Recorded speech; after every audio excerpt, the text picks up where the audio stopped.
no sé ya cómo dar las gracias en este país, me da vergüenza, porque pues, hay muchas caras que conozco desde hace mucho tiempo, no tienen el pelo blanco como yo, no sé por qué, pero bueno, eso es otro problema distinto.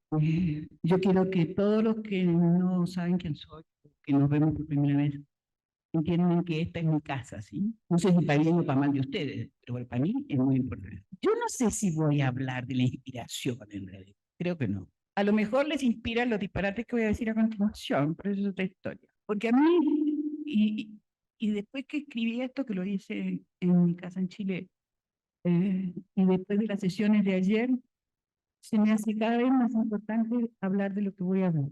Porque ¿qué es lo que pasa? Es que nosotros ocupamos una cantidad de palabras, ¿sí? Pero muchas.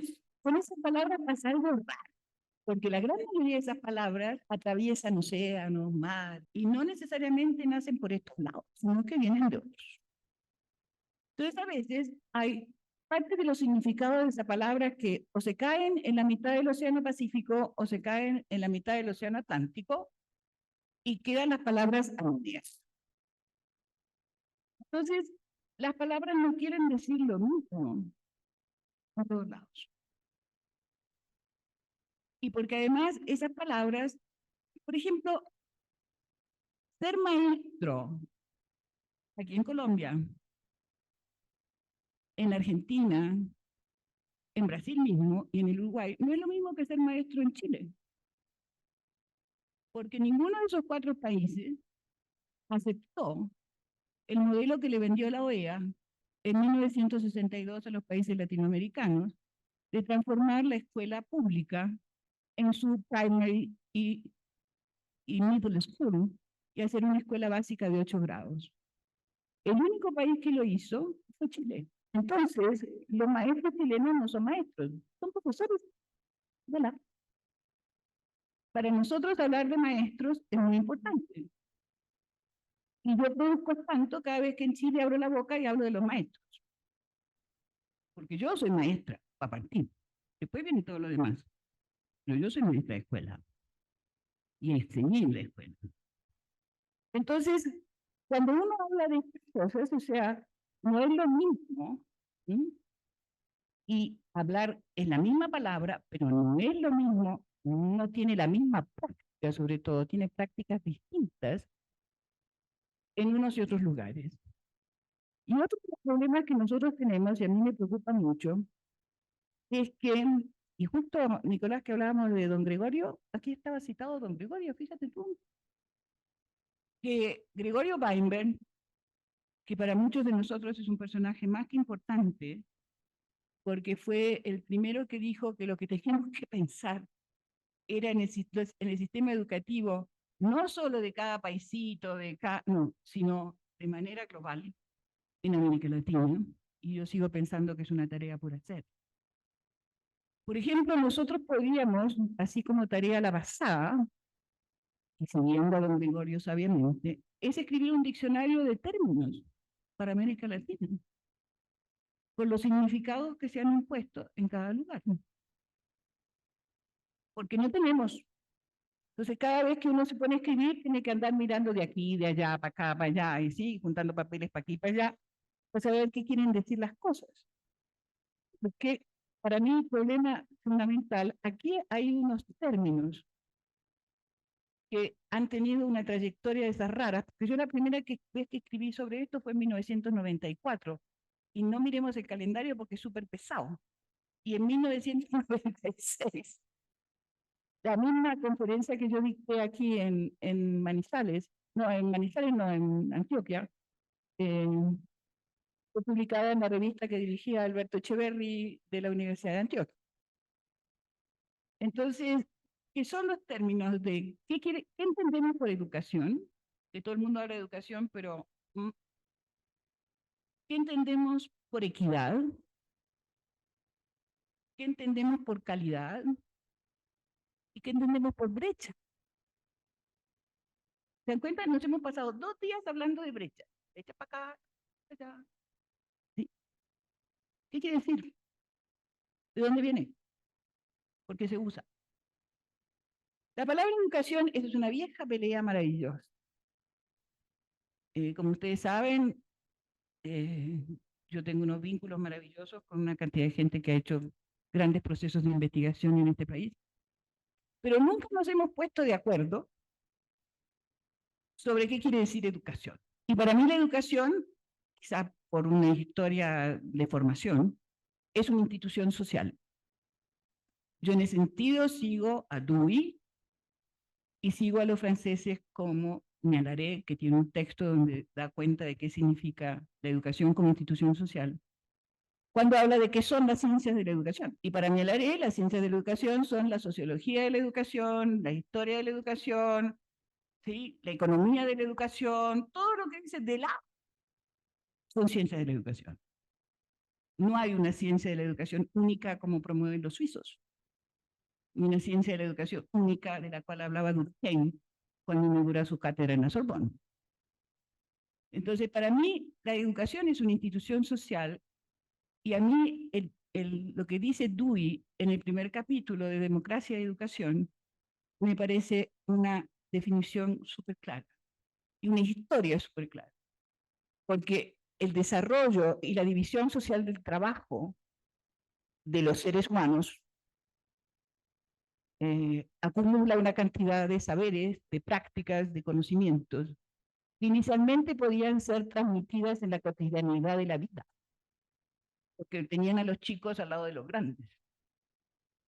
Pero a medida que la división del social de trabajo se hace mayor y que los empujes demográficos y de mantenimiento de procesos de vida mucho más largos, esa transmisión inmediata y cotidiana deja de existir.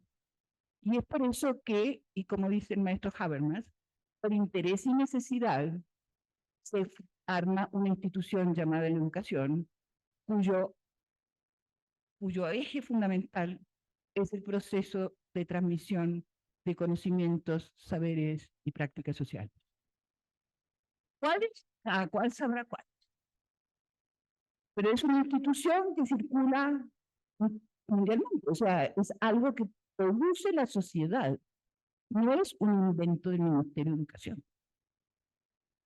O sea, la educación es una institución social que crea la sociedad por interés y necesidad de los procesos de transmisión que hoy llamaríamos cultural, porque engloba todos los demás temas. Con el raíz estos problemas con Juan Felipe Garcés, como él es alemán, como yo le digo. Entonces, para él la educación es un problema de formación y la gente se educa. No solo se educa, mire qué hace, o sea, es otra historia. Entonces, lo que pasa es que nosotros tenemos que, incluso en el desarrollo de nuestras sociedades, la educación adquiere formas distintas, adquiere un modo de institucionalización, que son las distintas formas que asume el sistema educativo, y un modo no institucionalizado que la UNESCO alguna vez llamó educación no formal. ¿Sí? Pero las dos tienen el mismo fin, es transmisión cultural. Por eso que me gustó tanto lo que ayer charleaba, como dice él, Nicolás, sobre la transmisión, que me parece un concepto que hay que recuperar en este diccionario que vamos a hacer. Entonces, y me parece fundamental. Entonces, primero tenemos esto, y además porque hay una cosa que es fundamental. Esta educación como institución social se transforma la educación como tal en un bien común. Y ese bien común, como todos los bienes comunes, dependen de un Estado. Esas son como las teorías básicas del bien común y del bien social. O sea, cuando hay escasez de algo, y en este caso puede ser la educación, que puede ser un bien escaso, es el Estado el que contribuye a su distribución racional. Entonces, la primera relación entre educación y Estado tiene que ver con lo que se considera la educación como institución social, como un bien social. La segunda palabra que nos ha traído, que además ha tenido una vida de lo más breve, es la de equidad. Yo me acuerdo Y como cuando llegó la democracia a Chile allá por 1990, digamos que llegó, todo el mundo hablaba de la transformación con equidad, la escuela con equidad, la equidad para aquí, la equidad para allá. La CEPAL publicaba libros sobre la equidad, sobre equidad.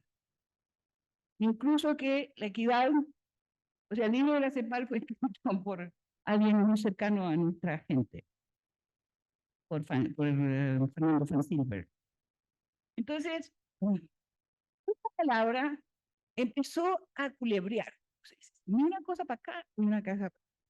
La palabra equidad, y yo la primera vez que conversé con Fernando, le dije, oiga, pero la equidad se parece harto a esa vaina que los franceses allá por la revolución inventaron, el señor Condorcet, que se llama la igualdad de oportunidades. ¿Cierto? Porque es el Estado, a través de la institución social educación, que abre la igualdad de oportunidades. Pero no, ¿saben en qué terminó la equidad? En la homologación de currículum.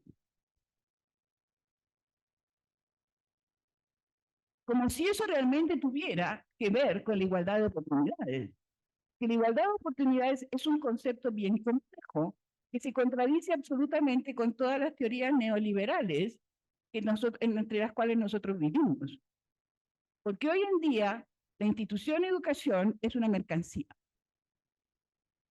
y no todos tienen acceso, sino aquellos que pueden pagar. Y yo les voy a dar un ejemplo que para mí es brutal. En Chile, solo el 30% de los niños están en la escuela pública. Entonces los chilenos se enojan con la OCDE porque los tienen en el primer lugar, pero de desigualdad educativa. Y cuando te preguntan, ¿y por qué? Bueno, porque es súper fácil, porque en Colombia están el 70% de los niños están en el sistema público, casi. En el Uruguay el 80%, en Argentina debe ser cercano, y en México también. Entonces, si ustedes tienen el 30, quiere decir que ¿quién se ocupa del resto? Entonces, ¿cuáles son las igualdades de oportunidades reales? Aunque sea un concepto de los viejos liberales del siglo XIX, la igualdad de oportunidades. De vez en cuando hay que hacer una revisión y ver cómo los vamos entendiendo.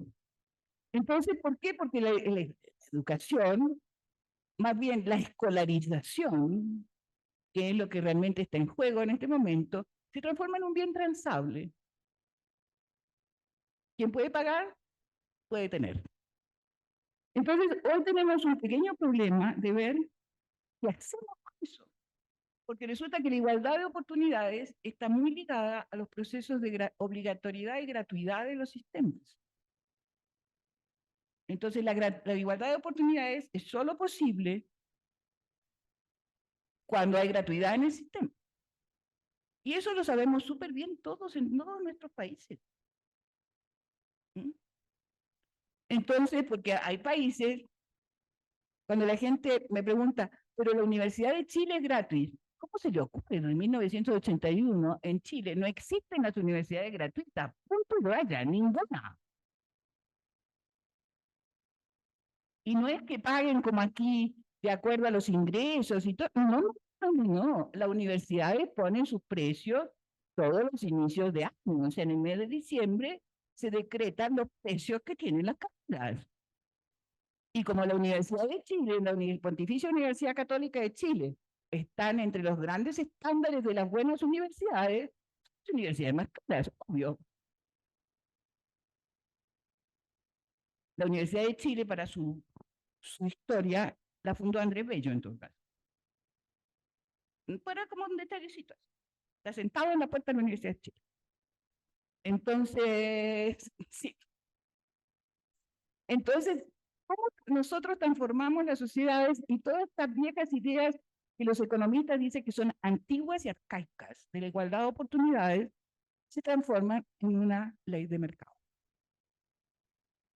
Entonces, hay países, creo, en América Latina, donde existen universidades estatales gratuitas.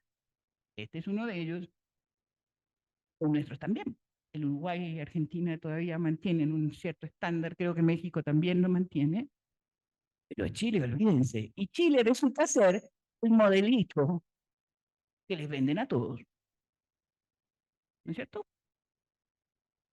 Chile es el modelo y la punta de lanza, ¿sí? Y es muy importante que lo sepan, ¿sí? Del Banco Mundial.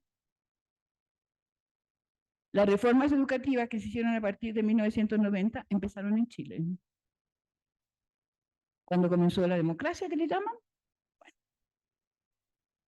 Y acá, el último en entrar en estado de gracia es el Uruguay, que le acaba de vender su sistema educativo al Banco Mundial por 40 millones de dólares. Y para hacer la reforma del banco. Sí. Pero esa historia en Chile no es solo de 1990. Esa historia en Chile empieza en 1966. En 1966, la OEA, o sea, el gobierno de Chile de Frei Montalva, de la democracia cristiana, acepta, plata de por medio, obvio, ser la cabeza de un proyecto de OEA que es la que nos impone a todos el diseño instruccional como modelo curricular. O sea, que cambia radicalmente los procesos, el modelo de sistema educativo por un sistema educativo fundado en el insumo producto, que es el modelo del diseño instruccional. Ese modelito, yo cuando llegué a Chile, porque en el Uruguay no estaba cuando salí, en el Uruguay tuvieron que llegar los militares y la Junta Militar para imponer ese modelo en 1973. Estaba aquí traído por un chileno, socialista, además. Se llama Guillermo Pérez. A mí no me gusta ese señor, no tiene nombre y apellido. Todo el mundo tiene nombre y apellido aquí. Entonces, ese es el modelo contra el cual peleamos en el movimiento pedagógico, Ala. Y nunca se me va a olvidar la imagen de Antanas con un títere explicándole a los maestros el diseño instruccional y de cómo los maestros eran manejados por algo que no se veía para que hagan lo que tienen que hacer. Entonces, ese es un modelo que hoy se llama competencia. Porque filosóficamente, el modelo por competencias tiene las mismas bases filosóficas y políticas que el modelo del diseño instruccional. Entonces, tenemos unos pequeños problemas. Porque la palabra equidad, porque todas las reformas, en el caso de Chile, me excusan que use ese ejemplo, pero es que a mí lo que me preocupa es que Chile es como el modelo que vende el banco, entonces yo quiero que sepan qué es lo que pasa adentro, ¿sí? Y yo vivo ahí. Y leo todos los días el diario y leo los documentos del Ministerio de Educación y trabajé en el Ministerio de Educación, así que imposible. Entonces, el tema es que con estos modelos nosotros vamos perdiendo principios fundacionales de lo que significa la institución educación en la conformación de sociedades democráticas. Porque la escuela laica, pública, laica, gratuita y obligatoria es el fundamento de la democracia, donde todos somos iguales, todos somos distintos. Primero somos todos distintos por razones biológicas y somos todos iguales porque todos tenemos los mismos derechos. Eso parece que, porque como hablamos de no sé qué cosa, cuando hablamos de igualdad de oportunidades, que ya no se usa más eso. La tercera palabra es la palabra mágica, calidad. Ese sí que es un chiste. Porque esa viene con el banco. Yo empecé a escuchar, es una cosa, una historia tan divertida. Esto de ser vieja es muy entretenido. porque a uno no le contaron las cosas, la vivió. Yo me acuerdo un personaje muy chileno ella, cuando nosotros andábamos en los cuentos de la investigación etnográfica por estos lados, un día vino a contarnos que había un conjunto de economistas que estaban hablando del valor agregado del sistema educativo. Estamos hablando de los años 80. ¿Sí? Valor agregado del valor. ¿De qué me estáis hablando? O sea, el valor agregado es un concepto económico. O sea, esas vainas uno las aprendió cuando hicieron los cursos de economía y la educación, pero de ahí a que se transforme en un elemento de del diseño de la política educativa de una sociedad, me parece un poco complejo, por decirlo de ese valor agregado, ahí nació la calidad. ¿Por qué? Porque el modelo de sistema educativo fundado en el insumo producto que tiene como práctica el diseño instruccional del currículum,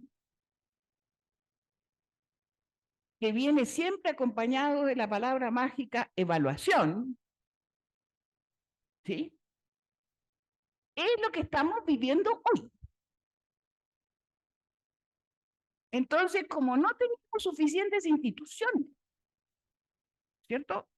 Para que nos apretaran las clavijas, le entregaron a una institución que fue fundada para otra cosa el control de los procesos educativos, que es la OCDE.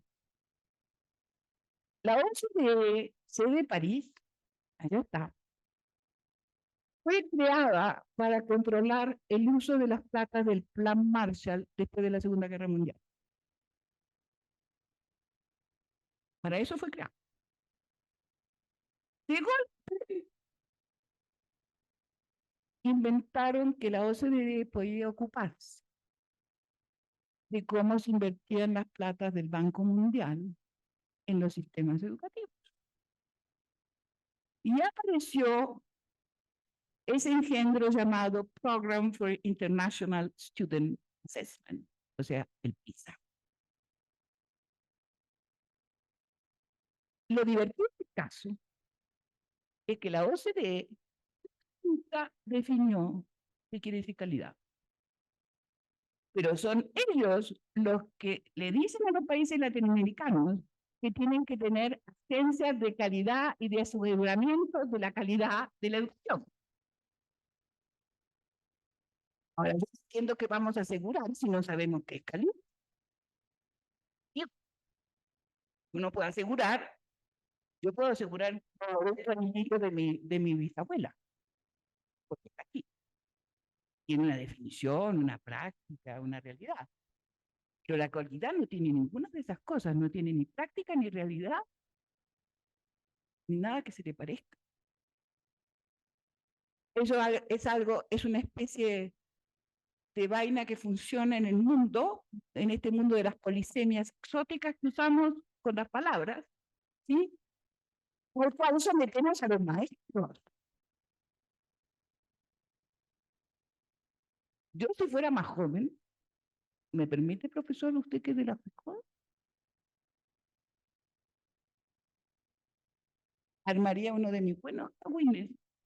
Porque ya hablar de movimiento pedagógico es como demasiado histórico, ¿no es cierto? Hay que inventar otra vaina. Y una vaina para rebelarse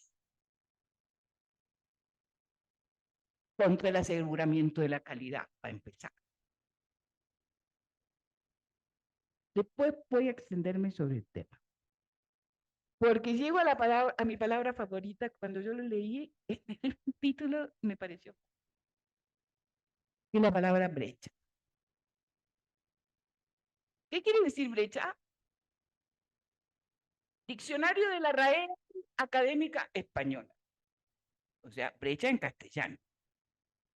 Abertura o rotura irregular en una superficie, especialmente lo que hace un ejército en las defensas enemigas. Bonito, ¿verdad? Segunda acepción.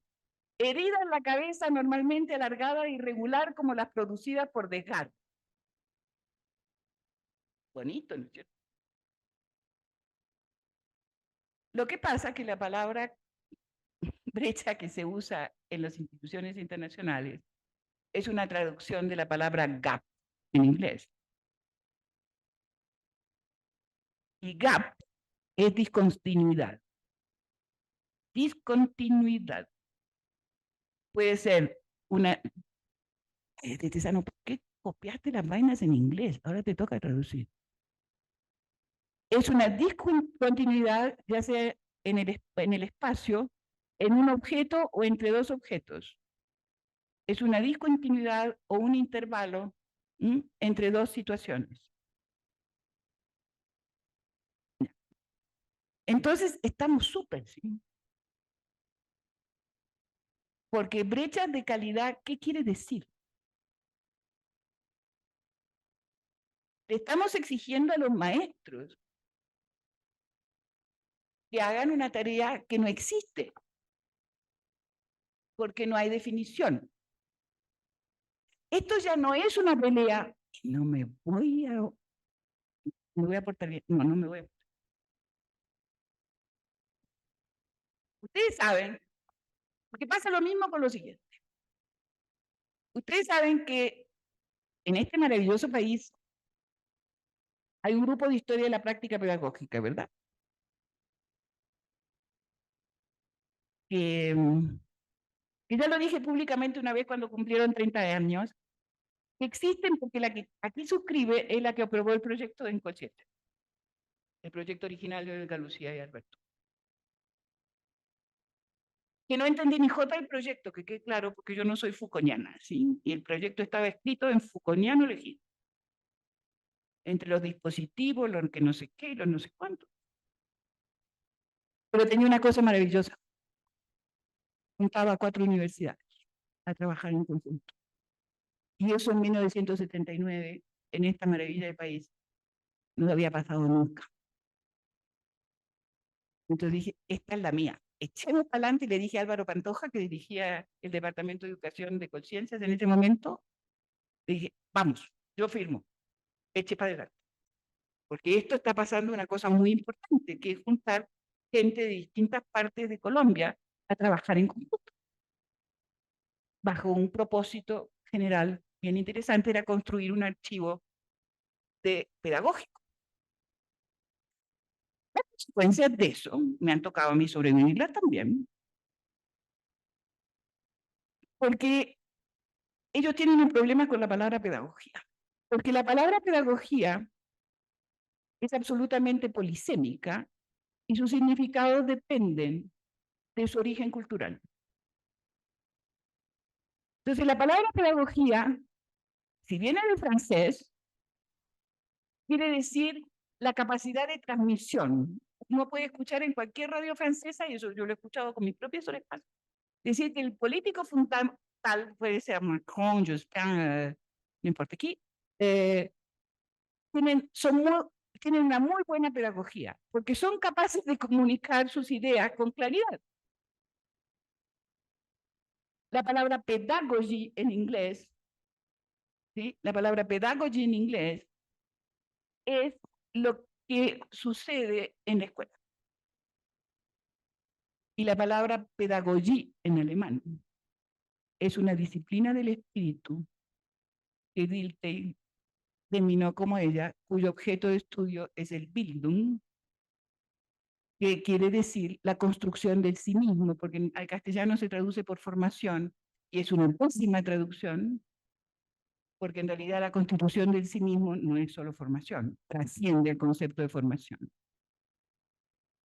Entonces ahí tenemos una pelea casada, pero de las maravillosas, paisas, y como yo soy paisa también, no me importa. Porque yo llamo a los paisas, los tengo divididos entre los alemanes y los foucaultianos. Entonces a veces me invitan los alemanes y a veces me invitan los foucaultianos. Y yo estoy en discrepo con los dos. Porque los alemanes son muy cuadrados para eso y necesitamos una definición de pedagogía que nos permita hacer investigación en una disciplina que tenga que ver con lo que nosotros somos y no lo que los alemanes son, para decirlo así dulcemente. Aunque esto de la constitución del sí mismo sí me gusta mucho. ¿Sí? Después, como ayer le dije a a mi nuevo amigo, al Nicolás. Este cuento de la vocación tampoco existe, ¿sí? Los maestros no tenemos vocación. A los maestros no nos llama nadie a ser maestros, porque vocare quiere decir llamar en latín. Y llamado. A mí no me llamó nadie a ser maestra de escuela. Lo decidí yo por mí misma. Y eso hay un señor viejito que se llama Baruja Espinosa, que en su ética, ¿cómo se dice statement en castellano? No, dice que la causa sui es la causa primera que nos hace ser quien somos. Es el principio que rige la vida. Y el principio que rige mi vida es el maestro de escuela. Porque yo lo decidí. Nadie me llamó. Y además porque encima todo el aparato estatal que nos tiene los sueldos acogotados hasta aquí usa la palabra vocación para no pagarnos. Los médicos y nosotros estamos listos porque los médicos también tienen vocación. Pregúntale a mi hija si tiene vocación. No, le sale a uno de adentro ser lo que es. Es mucho más importante que la vocación, porque no tiene nada que ver con la exterioridad de uno, sino con la interioridad de uno. Y eso cambia completamente la situación. Entonces, mis queridos, cuando las instituciones internacionales hablan de la calidad, las brechas y todas las demás cuestiones, lo que están haciendo es tratar de hacernos desaparecer del mapa como maestros. Y eso sí yo no lo voy a permitir. ¿Por qué? Porque yo me formé en un mundo donde la escuela pública era un valor fundamental de la República y de donde yo me sentí siempre parte. ¿Por qué? Porque estos personajes que llegaban, que eran de más que diferentes unos de otros, en una población, no en una población, en un barrio de Montevideo, que estaba en el borde de la ciudad, y que eran fenomenales. Esos tipos tienen todos derechos de vivir en paz y de vivir como ellos quieren. Y eso solo lo podemos hacer los maestros. O sea, contribuir a que esa gentecita viva como quiere y no como los obligan a vivir. Y para mí eso es fundamental. Porque además nos inventan una cantidad de palabras. Hoy esta mañana hablaba con Rafa Pavón. Y los factores de no sé cuántito, externos, internos, yo qué sé. Fíjense, pero eso es pura economía. Mi pregunta es, ¿cuándo alguien que sepa de lo que pasa dentro de una escuela va a dirigir un sistema educativo? Es la pregunta que tengo. El único que más se acercó fue Abel Rodríguez, viejo y queridísimo amigo, que le encantaba a que yo lo regañara. ¿Sí? Iba a las reuniones para que yo lo regañara y lo pasábamos. Pero hay algo que a mí me preocupa mucho y voy a terminar porque si no la Diana me va a colgar la cabeza. Que yo quiero, y porque quiero abrir la conversación porque dije muchas barbaridades. Está escrito esto.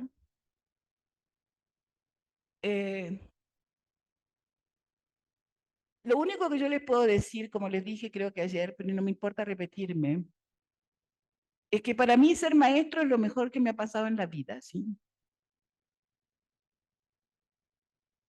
Pero yo quiero maestros cultos, quiero maestros bien formados, quiero maestros que puedan decir por qué hacen lo que hacen, no porque le dijeron.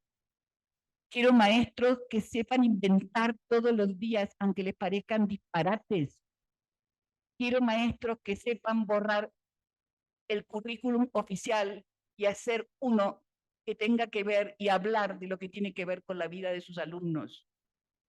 Porque enseñar matemáticas, enseñar historia, enseñar geografía, Lo único que importa para poder hacerlo bien es que nosotros sepamos cómo piensan nuestros alumnos, cómo construyen sus conocimientos, con qué se emocionan y con qué no se emocionan. Y dejémonos de usar palabras que traen otros, inventemos las nuestras propias.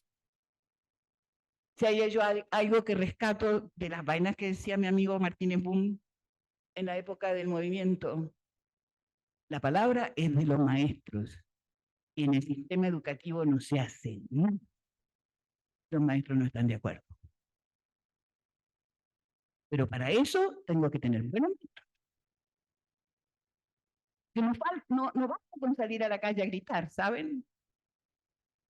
Los procesos de transformación los tenemos delante nuestro todos los días durante 9 meses al año.